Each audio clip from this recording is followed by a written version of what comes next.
Good morning, everyone. Thank you, Butch, for the kind introduction. And thank you to PCA for having me out here today. I know it's a little early wake-up call for some of y'all, some of you high school athletes. Probably appreciate this over a Saturday morning practice, so thank y'all for coming out. So I'd like to talk to you today about a couple lessons I've learned in my athletic career, and especially outside of my athletic career, and talk about how the PCA has played a large part in that, and how I hope the PCA continues to influence me, and hopefully I can influence it a little bit.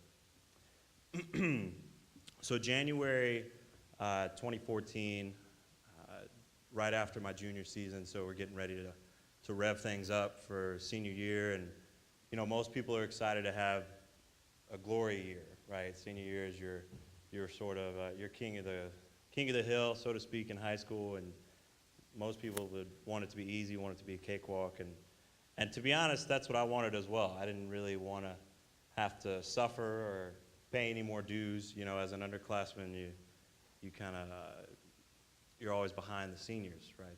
Those are the guys you want to be. Those are the guys you look up to. But I learned really quickly that senior year would be the hardest year and the most difficult year athletically, academically, you name it. I'm sure you high school seniors are familiar with how crazy the college admissions process is.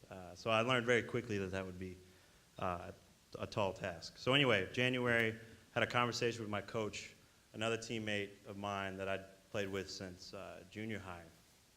Sat down with coach, and he gave it to us straight. I always admired my coach for being an honest guy, maybe too honest at times. You know, sometimes the truth stings a little bit, but he sat us down and he said, I can't guarantee that you'll be on the team next year. I can't guarantee any playing time or anything like that.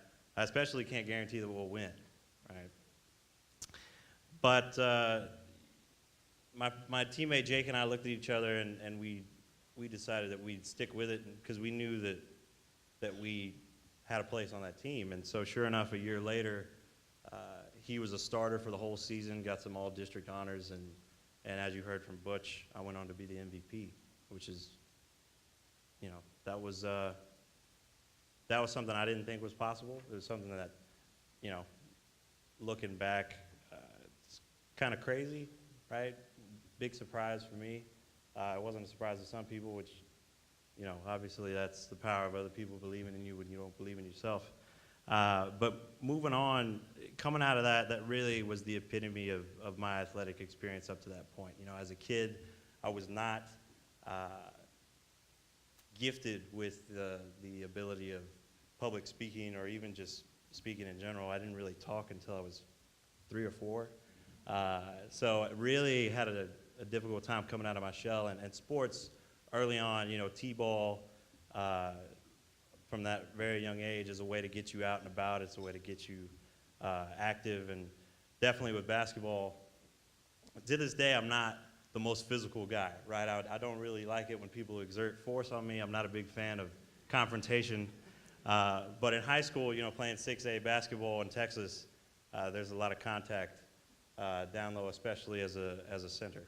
And so that's something that you learn. It's something you got to deal with because for me, it was about my teammates. For me, it was about what I was leaving behind, the people that were coming after me. You know, in that same conversation I mentioned earlier, my teammate and I had a conversation about the freshmen and sophomores that were in our class, or on our team rather, coming behind us, and we both agreed they had way more talent. Some of them had way more talent than we would ever have, right? They were able to do things on the basketball court that we could only do in 2K, you know, so we knew that what we were doing in that senior year was really for them, and it was really about what we were leaving behind.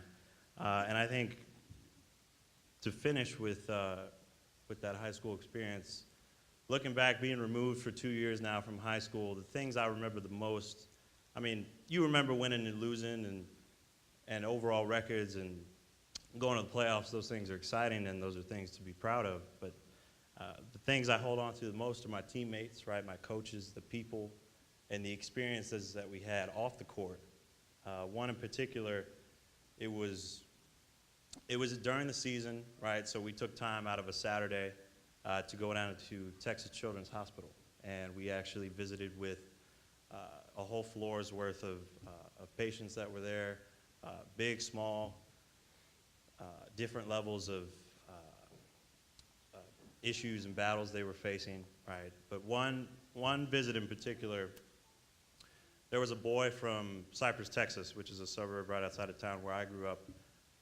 He went to Cypher High School. He was on the basketball team until 6 months prior to that when he was diagnosed with cancer, right? So he was one of the boys that we visited. And this was a guy that all he did was play basketball. That was his passion. That was his love, and it had been taken away from him. And so for us, you know, the whole team to go in there and I know some of us on the bus ride there for sure were complaining about not being able to practice because we were taking time out of our day to go do this, right? And not looking forward to practice later in the day. And that definitely changed very quickly when we met this individual. And so what actually happened is he asked if we could pray with him.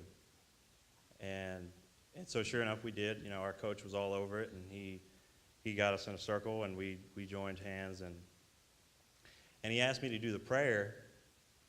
And this is an audience of 12, 13 people. We're in a small room, nothing like this, right? Nothing like any large crowd I've ever addressed. But I got to say that was the most difficult speaking I've probably ever done, right, to that kind of audience. But it really showed how, and that was something I didn't think I could do. You know, looking back, that's a tall task, and it's something that it's a very heavy thing. But I had my teammates there, I had my coach there, and you know, the PCA always talks about better athletes and better people.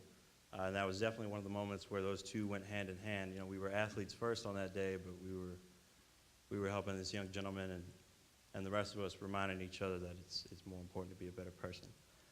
So going off of that, sort of what happens after high school or after college, or if some of you are fortunate enough to have a pro career, I wish you all the best. But after it's all over, you have to be able to take what you learned and apply it to a job, to your family, to relationships that you have.